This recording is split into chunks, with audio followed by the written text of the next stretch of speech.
Dobar dan, lepo zdrav vsem skupaj. V bistvu se je z današnjim dnem začela zadnja tretjina spopada z epidemijo. Računamo, da bo 100% uspešna. Če tega cepiva ne bi bilo, bi po dosedanjih projekcijah, po vseh dosedanjih ukrepih zaprtja in omejevanja javnega življenja iz epidemije v Sloveniji šli šele tam nekje aprila. Hkrati pa ne bi imeli nobenih garancij, da se ne bo ponovila. Pred nami je torej nek čas, ko je luč na koncu tunela vse močnejša. Hkrati pa tudi zelo občutljiv čas, ko je mogoče ponekod težje biti previden, ker marsikdo že misli, da zdaj je pa že vse končano. Ni še vse končano. Vemo pa približno, kdaj bomo zmagali, do takrat pa je treba ohraniti trezno glavo, kombinirati nove možnosti, ki jih prinaša cepivo, ker je mogoče s hitrimi testi omogočati vsaj delne sprostitve po novem letu in žal kombinirati tudi ukrepe, ki smo jih za zaustavljanje epidemije poznali doslej. Prihod cepiva v Slovenijo, v Evropo, pravzaprav v enaki količini v vse članice Evropske unije, ne glede na velikost v tej prvi fazi, je prvič velik uspeh zahodne znanosti. Poleg tega pa je to tudi dokaz razlogov za obstoj, potrditve razlogov za obstoj Evropske unije. Delitev cepiva, roki, celotna logistika je bila usklajena na zadnji seji Evropskega sveta in sem vesel, da se ta dogovor spoštuje. Cepivo, ki je prišlo, je šele prva pošiljka.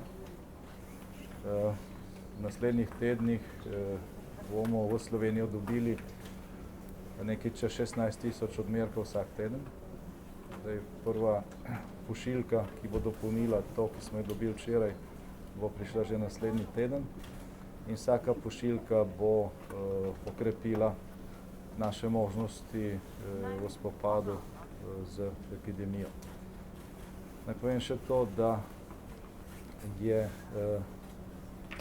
cepivo, ki smo ga začeli uporabljati, pa tudi cepivo, ki je na poti in bo odobreno v začetku januarja in v veliki meri v prvih odmerkih tudi že razdeljeno po Evropi v januarju. Rezultat naporov znanosti, pa tudi odločevalcev v Evropi, deloma v Ameriki. Cepivo, ki ga uporabljamo, je bilo proizvedeno v tem prostoru. Ni bilo proizvedeno niti na Kitajskem, niti v Rusiji, niti v Afriki. Kar pač veliko pove ne samo o tem, kdo je prvi, ne samo o tem, kdo uporablja določeno cepivo za takšno ali pa drugačno promocijo, ampak predvsem je to povedo standardov.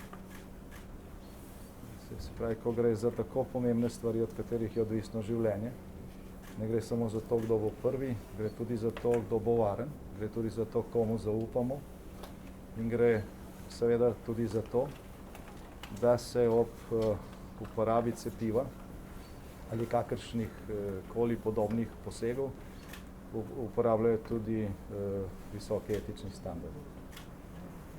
Vse to je še vedno Evropska unija, vse to je še vedno zahodna civilizacija in tega se je potrebno zavedati ob različnih izzivih, pred katerimi bomo v prihodnje. Ob koncu naj izrazim zahvalo vsem, ki so v zadnjih dneh in tednih delali na tem, da je danes povsod po Sloveniji mogoče cepiti najbolj ogroženo skupino ljudi. Vsem sodelavcem na Ministrstvu za zdravje, vsem, ki so se v okviru Nacionalnega inštituta za zdravje trudili za to, da vse normalno steče. Stotinam sodelavcev v zdravstvenih domovih, vodstvom domov za oskrbo starejših. Trenutno smo tukaj pred stavbo največjega v državi, kjer so imeli zelo velik izziv v času epidemije, s katerim so se hrabro spopadali in se zato gospodu direktorju tudi zahvaljujem. Čestitke tudi za pogumne oskrbovance, ki so se danes med prvimi tukaj cepili. Videli so, da se dobro počutijo in prepričan sem, da bo danes deloma mogoče še jutri in pojutrišnjem, ker cepivo, ki je bilo raztopljeno, je možno uporabljati 4 dni, da bo pocepljeno, da bodo pocepljeni vsi, ki v domovih za starejše in podobnih institucijah, kjer je grožnja koronavirusa največja, doslej covida pač še niso preboleli. Začenja se danes tudi delno cepljenje v zdravstvenih institucijah, o tem pa nekaj več kasneje, ker je to tudi zelo pomembno. Zdaj, ker smo že pred največjim domom za oskrbo starejših v državi, naj povem še to, da je bil spopad z epidemijo in deloma bo tudi še v prihodnjih tednih v naši državi dodaljno otežen zaradi tega, ker v oskrbo starejših v zadnjih 15 letih prav veliko nismo vlagali in naj iz tega potegnemo navek tudi za prihodnje, da je pač treba javna sredstva usmerjati tja, kjer so najbolj potrebna. Ni sprejemljivo, da v 15 letih nismo zgradili nobenega novega doma in relativno malo izboljšali standard v obstoječih. Če bile kapacitete večje, če bi bil standard večji, bi bile seveda tudi žrtve epidemije v tem sektorju družbe lahko bistveno manjše. Torej, upam, da bomo iz tega vzeli nauk. Vlada bo naredila vse, da bodo prihodnje vlaganja v oskrbo starejših bistveno večja. Zato smo zagotovili tudi velik del sredstev iz evropskih skladov za naslednja leta, računamo pa seveda tudi na velik posluh lokalnih skupnosti. Še kakšno vprašanje? Vprašanje sta, se boste tudi sami cepili, pa drugič, omenili ste slabo stanje v domovih za starejše, ampak vseeno je država v trenutnih razmerah nudila zadostno podporo domovom starejšim in njihovim upravam. Kot sem že velikokrat pojasnil, se bom cepil takoj, kot bom na vrsti. Zdaj, dokler je v državi nekaj tisoč odmerkov cepiva, je cepljenje velik privilegij. To je tudi cepivo, ki se ga ne da kupiti.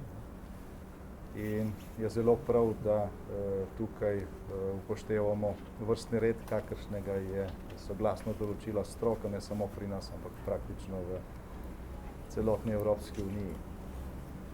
Zdaj, ko gre za stanje v domovih za oskrbo starejših, lahko primerjamo situacijo v pomladnem delu epidemije in situacijo, s katero smo bili soočeni v drugem valu.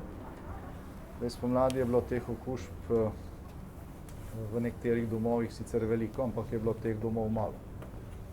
V bistvu je manj kot 10% vseh teh domov doživelo resen napad korone in zaradi tega je bilo možno z državne strani z intervencijami tem domovom pomagati. Zdaj, v drugem valu je bila večina domov napadena praktično istočasno, v razmaku nekaj dni oziroma tednov in ta intervencija enostavno ni bila več mogoča, ker teh kapacitet enostavno ni. Je bilo potem od različnih faktorjev, predvsem pa od določenih slučajev, pa tudi reakcije vodstva, lokalnih skupnosti, vsega tistega, kar je itak v običajnih razmerah na razpolago odvisno. Zdaj, kako hitro so se lahko z to grožnjo spopadli. In kot že rečeno, tukaj se vidi tisti manko, ki ga nismo pridelali v nekaj mesecih, ampak v zadnjih 15 letih. Zdaj, če pogledamo statistiko, vidimo, da trenutno od vseh domov za oskrbo starejših je samo eden, ki še nima okužbe. samo eden, ki v celotni epidemiji ni imel okuženega nobenega oskrbovanca, vsi ostali pa so se s to epidemijo spopadli, predvsem v drugem valu in tukaj enostavno ni bilo rezerv, s katerim bi lahko vsem istočasno pomagali. In to je tisti nauk za prihodnost, o kateri sem prej govoril. Portal na fokusu.com. Verjamete, da je stanje duša med državljani bolj dobro, da bomo zmožni doseči 60% precepljenost? Zdaj, po tem, kar pravi stroka, ne samo naša, ampak tudi evropska, potrebujemo 7% precepljenost. In to ne samo v Sloveniji, ampak v celotni Evropi, ker ko bodo meje popolnoma odprte, smo odvisni tudi od drugih. Tako da govorimo o evropskem projektu, govorimo o potrebi po sodelovanju tudi izven državnih meja in zdaj trenutno po naši oceni Slovenija ni med tistimi državami, kjer bi bil ta problem največji. Jaz mislim, da je pripravljenost za cepljenje v Sloveniji relativno velika, da je zelo pomembno, da je velika tudi v teh najbolj izpostavljenih kategorijah in da verjamem, da bo potem, ko bodo učinki cepiva neposredno vidni tudi v okolici, kjer živimo, ta pripravljenost še bistveno večja. Torej, trenutno jaz mislim, da to nima veze z takšnim ali pa drugačnim političnim prepričanjem, ampak gre enostavno za vprašanje zdravega razuma in tudi seveda zaupanja v znanost, ker sem prepričan, da smo Slovenci med bolj racionalnimi narodi. Če ni vprašanj? Predsednik, dejali ste, da bo vsaki teden 16,000 nekaj cepiv prispelo v Slovenijo. Zdaj pa pričakujete, da bi lahko dosegli neko stanje, ki bi vsaj delno normaliziralo stanje v državi, da bi te bili potem tudi bolj sproščeni oziroma stanje bolj normalizirano. Kdaj? Začetek moram imeti masko čez nos. Še nekaj časa. To za hec. Zdaj, kar se tiče učinka cepiva, ki bo neposredno že vplival na naše vsakdanje življenje, se pravi na možnost sproščanja ukrepov, odprtja različnih dejavnosti in tako naprej. Ni vse odvisno od Pfizerja in pač od odmerkov, ki jih dobivamo od tega skupnega evropskega naročila, ampak tudi od tistih, za katere vemo, da bodo kmalu odobreni, to so Moderna. In vsaj še 2 cepiv je na dobri poti, da bo v januarju ali v februarju lahko že razdeljeno po državah članicah Evropske unije. Kakšne pa bodo te količine, po tem trenutku ni še dovolj natančnih podatkov. V vsakem primeru pa računamo, da lahko tam proti koncu februarja, če bodo napovedi vsaj približno realno takšne, kot so, glede dobave obstoječih cepiv in odobritve novih, računamo, da bo samo zaradi cepljenja možno sproščati številne ukrepe, med drugim tudi promet preko notranjih meja Evropske unije. Bo pa določene zapore tudi potem, ko bo v Evropi situacija zaradi cepljenja bistveno boljša, potrebno ohraniti na zunanjih mejah. Tukaj pa že vnaprej povem, da je naša skupna dolžnost kot Evropejcev, tudi Slovencev, da del teh količin cepiva, ki smo jih rezervirali, potem, ko bomo mi izven najhujšega, solidarnostno namenimo tudi za druge. Predvsem za soseščino Evropske unije, kjer je to nenazadnje ne samo vprašanje naše solidarnosti, ampak tudi našega interesa.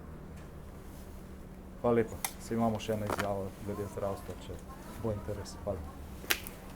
Zdaj pa še prepuščam mikrofone gospodu direktorju. Redka je priložnost, da jih je toliko. Odhajate. Ja, hvala lepa. Me veselila za obisk vse. Srečno, hvala. Zdaj, glede na to, da vam je predsednik vlade povedal morda kaj več informacij o splošnem stanju glede obvladovanja epidemije, o cepljenju celotne populacije, vam jaz lahko postrežem s konkretnimi podatki, ki so vezani na naš dom. Torej, mi smo prejeli nekaj več kot 300 cepiv, s katerim bomo danes precepili približno 270 stanovalcev in z preostalimi cepivi zaposlene, ki bodo cepljeni v toku jutrišnjega dneva. Z cepljenjem bomo nekako dosegli 90% prekuženost oziroma obstoj protiteles, kajti približno 300 stanovalcev je bolezen že preživelo, torej so ozdraveli, in hkrati z dodatnimi 300 stanovalci, ki jih cepimo, 270 stanovalci, ki jih cepimo v današnjem dnevu, predstavlja to približno 90% vseh. Torej, iz tega vidika lahko resnično upamo, da se nam bliža tam po januarju neko bolj normalno življenje, tudi lažja organizacija dela in življenja v domu, tudi z vidika organizacije samih obiskov, bolj kvalitetnejšega bivanja stanovalcev in seveda gre za zgodovinski dogodek. In jaz seveda zdaj ne bi odpiral zgodovine, kaj vse so cepljenja prinesla od zadnjega 74. leta, od kost naprej. Jaz seveda polagam v cepivo upanje, ne glede na veliko raznih teorij zarot, o katerih je bilo govora tudi prej, ko ste spraševali predsednika. Upam, da bo to resnično pomenilo neko novo kakovost v življenju in to je osnovna informacija. Zdaj vas pa prosim, če imate kako vprašanje. Potrebno je 2 odmerka. Da. Bo potem čez koliko časa, 3 tedne, en mesec, kako zagotovljeno? Tako, drugi odmerek cepiva je prav tako zagotovljen in bo sledil prvemu, gre spet za obvladovanje in normalno po protokolu gre za 2 cepljeni in seveda bomo o prihodu cepiva in o načinu postopka cepljenja seveda pravočasno informirani. Tukaj seveda ta trenutek o organizaciji logistike cepiva ne morem povedati kaj več, ampak vsekakor bodo stanovalci cepljeni tudi drugič. Kako mislite, da bo tista cona v športni dvorani? Vas slabo slišim. Tista cona, ki je v športni dvorani, kako dolgo bo vzpostavljena? Lahko malo glasneje. Na železničarju tista dvorana. Da. Aha, kako dolgo mislite, da bo vzpostavljena? Glejte, v tem trenutku, ne vem, tisti, ki ste si ogledali naše strani, preko katerih informiramo mariborsko javnost, ste nekako lahko opazili, da je relativno veliko stanovalcev, ki smo jih tudi obiskali v času Božiča, v relativno zelo dobri koži in čakajo na to vrnitev. V zadnjem času je bilo spet veliko stanovalcev dokaj asimptomatskih, dokaj brez nekih hudih znakov bolezni, prebolevajo to bolezen in seveda bomo rdečo cono ohranili predvsem zaradi tega, ker ne vemo, ali se nam lahko virus morebiti še pojavi v prvi hiši in seveda, ko bo cepivo prijelo, pričakujem, da potem po januarju, v mesecu februarju počasi zaključujemo z organizacijo rdeče cone. Se boste tudi sami cepili, ko bo možnost? Tako? Seveda, pričakujem, ko bo pač ustrezen čas, ko pridemo na vrsto, se bomo tudi sami cepili. Je mogoče izvedeti, kdo je bil prvi, ki je bil cepljen? Pri nas sta bila prva 2 cepljena gospod in gospa Brglez, gospod Peter in gospa Ana Marija Brglez, ki smo jih spremljali po odmerku cepiva in sta se dobro počutila, ni bilo nobenih zapletov. Pravkar sem z njimi tudi govoril in vse teče tako, kot bi naj teklo. Mogoče samo še njuna starost? Če veste njuna starost? 35 in 41 letnika sta. Morda je zanimivo tudi to, da je seveda predsednik vlade zastrigel z ušesi, ko se je seznanil tudi z dosežki doma. Zagotovil je izjemen posluh pri nenazadnje naših razvojnih strategijah. Upamo, da tako tudi ostane. Bil je presenečen tudi nad našo vpetostjo v evropski prostor tudi nad tem, da je dom je seveda vedel, ampak je bil presenečen nad tem, da javni zavod gradi svojo blagovno znamko, da se obnaša gospodarno, da je v trendu, da je ne nazadnje za vse to, za vse vsebine, ki jih zagotavlja starejšim, torej predvsem tudi za naše organizacijsko znanje, prejel najvišje evropsko priznanje. Seznanil sem ga tudi z načinom obvladovanja epidemije, ki je morda značilna, bi vam jo še enkrat rad pokazal, ki govori o tem, da je naša krivulja, oranžna krivulja, tekla ves čas po neki normalni pričakovani logiki in se ustavila na 50% in ni predstavljala skoka od 0 do 85% okuženost stanovalcev v nekaj dneh. S to organizacijo obvladovanja epidemije, ki je bila vezana tudi na ustrezen način obveščanja, komuniciranja z zaposlenimi, smo dosegli to, da se je število okuženih stanovalcev razvleklo v daljše časovno obdobje in zdravstvenega sistema nismo spravili v Mariboru na kolena. Še kako vprašanje? Hvala tudi vam. Lepe praznike vam želim. Srečno.